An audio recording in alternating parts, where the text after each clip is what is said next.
Firman Tuhan bagi kita di pagi hari ini terangkat dari Efesus pasal 2. Kita baca dari ayat pertama sampai pada ayatnya yang ke-10. Kita berdoa. Bapa, kami datang lagi kepadamu. Kami menyadari apapun situasi yang terjadi hari ini, kami tetap beribadah, memuji dan membesarkan nama Tuhan.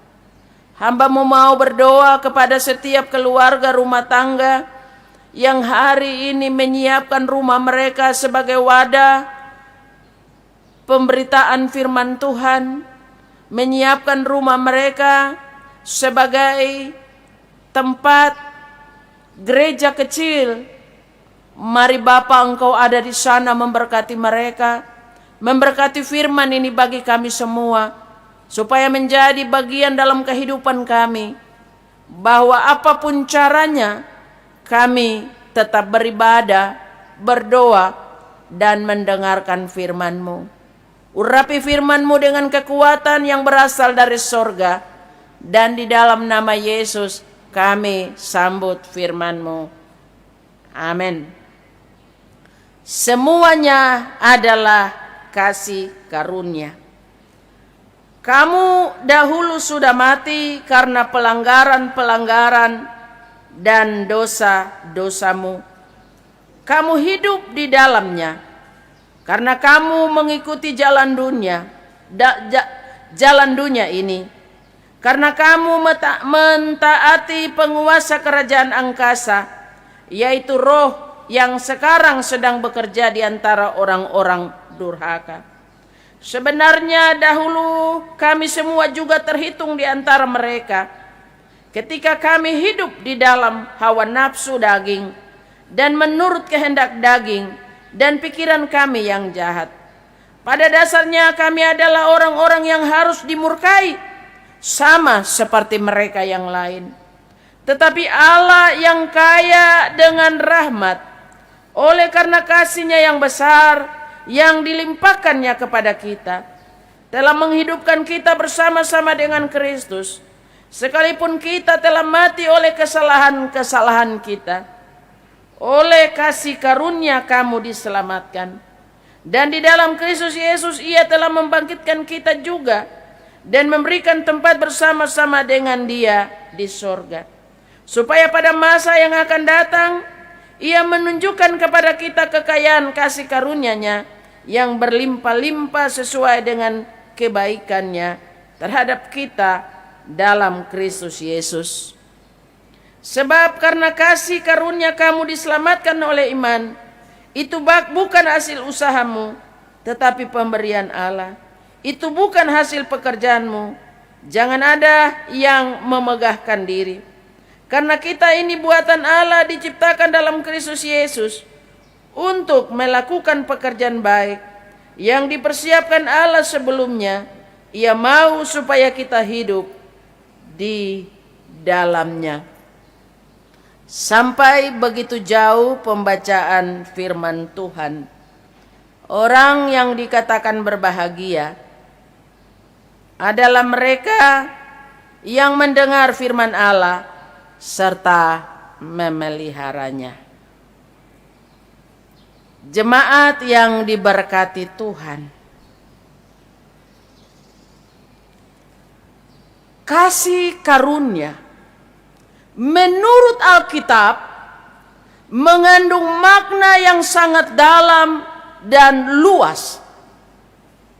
Artinya bahwa segala sesuatu yang Bapak, Ibu, saudara-saudara dan saya miliki, entah itu harta, entah itu kekayaan, umur panjang, keluarga yang sehat, tubuh kita yang masih kuat, bahkan mungkin saat ini kita bebas dari corona, bukan karena semata kita baik, bukan semata kita punya usaha atau kita berprestasi, bukan semata karena kita layak, tapi semua yang kita punya semua yang kita alami, semua yang kita miliki adalah datang dari Allah, pemberian Allah yang disebut kasih karunia. Jemaat Efesus sebenarnya sudah mati oleh karena pelanggaran, oleh karena dosa, oleh karena penyembahan terhadap berhala, penyembahan terhadap dewa-dewa. Bahkan saya percaya bahwa kita semua saat ini juga yang hidup untuk diri sendiri, hidup menurut daging, hidup dalam pikiran yang jahat, hidup di dalam dosa patut dimurkai, dihukum mati, atau dibinasakan. Tapi karena kasih karunia Allah atas saudara-saudara dan saya, sehingga Dia mengutus anaknya untuk menebus, membebaskan, dan akhirnya kita pun memperoleh keselamatan. Dan semua yang Allah lakukan itu hanya dilakukan dengan cuma-cuma, dilakukan secara gratis. Untuk itu firman Tuhan mau menegur kita, mau mengingatkan kita, jangan lagi hidup seperti orang durhaka, jangan lagi hidup seperti orang sesat pikiran, sesat keinginan, dan sesat perbuatan. Pada ayat yang keempat dan 5, di mana dikatakan untuk beroleh kasih karunia atau untuk memperoleh anugerah Tuhan, tidak ada jalan lain selain percaya kepada Yesus Kristus sebagai Tuhan dan Juru Selamat. Kita yang berdosa ini, kita dituntut untuk tetap beriman kepada Yesus, agar anugerah keselamatan itu kemudian menjadi milik kita. Jadi setiap orang memperoleh keselamatan itu bukan karena dia melakukan pekerjaan yang baik, atau bukan karena dia melakukan perbuatan yang baik, bukan karena jasa, bukan karena amal. Tetapi kita diselamatkan supaya kemudian kita dapat melakukan pekerjaan Tuhan, atau kita juga menunjukkan perbuatan baik kita. Sebagaimana firman Tuhan berkata bahwa hendaklah kebaikan hatimu diketahui oleh orang banyak. Jemaat yang diberkati Tuhan, semua orang tahu saat seseorang terkapar karena COVID-19, maka istri, suami, atau anak-anak, keluarga tidak dapat menolong dia. Keluarga bahkan akan menjauh daripada dia. Hanya dokter yang dapat menolong orang yang berada terkapar karena COVID-19. Bahkan dokter mempertaruhkan nyawanya untuk menolong kita, supaya kita selamat, supaya pandemi COVID-19 ini boleh diangkat, boleh disembuhkan. Dan untuk menolong kita yang terkena corona, harus lebih dulu diisolasi, harus lebih dulu disterilkan, harus lebih dulu dipisahkan. Jemaat yang dikasihi Tuhan, kalau kita tarik dalam kehidupan iman kita, bahwa ketika kita berdosa, ketika kita berada di dalam kehidupan penyembahan berhala, ketika kita berada dalam kekeliruan dan kejahatan oleh karena dosa, maka tidak ada satu orang pun yang dapat menolong kita untuk mengeluarkan dari dosa dan kesalahan itu.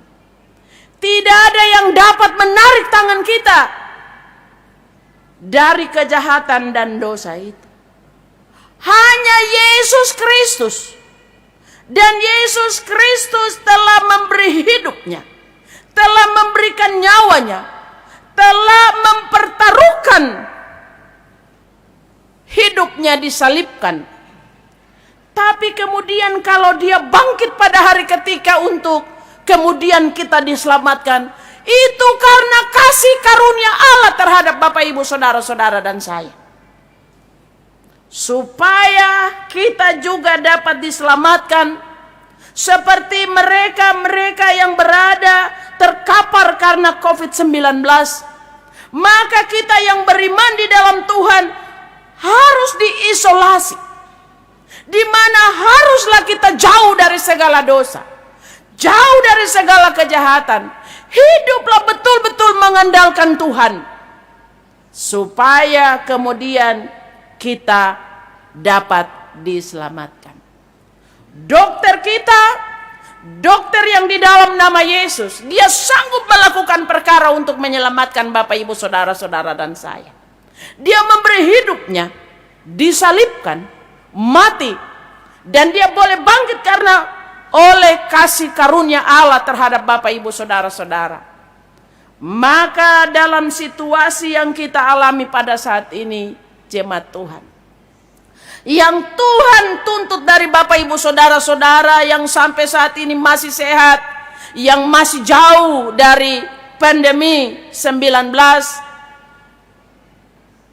COVID-19, yang masih sehat, yang masih kuat, yang masih beribadah di dalam rumah-rumah mereka, yang masih punya kesempatan untuk berkumpul dengan keluarga. Mari bagian firman Tuhan di pagi hari ini mengingatkan kita, jemaat Tuhan, supaya kita mau bekerja dengan sungguh-sungguh, melayani Tuhan dengan sungguh-sungguh, merapatkan diri kepada Tuhan, merapatkan keluarga kepada Tuhan dalam ibadah-ibadah, dalam doa-doa, menyerahkan hidup dan kehidupan kita kepada Tuhan, merubah kebiasaan-kebiasaan yang lama, supaya kemudian bukan saja kita selamat dari COVID-19, tetapi kita selamat, diselamatkan, kita dihantar masuk ke rumah Tuhan, masuk ke dalam sorga, oleh karena kita telah memberi hidup dan kehidupan kita supaya Tuhan pimpin. Biarlah dalam situasi pada saat ini, jemaat yang diberkati Tuhan, buka hatimu, buka rumah tanggamu, buka kehidupan keluargamu untuk Tuhan selalu hadir dalam rumahmu. Kalau beberapa waktu sebelumnya di belakang kita, mungkin kita tidak dan jarang berdoa, jarang beribadah di rumah, maka situasi saat ini, dalam kondisi saat ini mengajar kita supaya kita menjadikan rumah kita sebagai wadah pemberitaan firman Tuhan. Firman memberikan kekuatan bagi kita. Amin.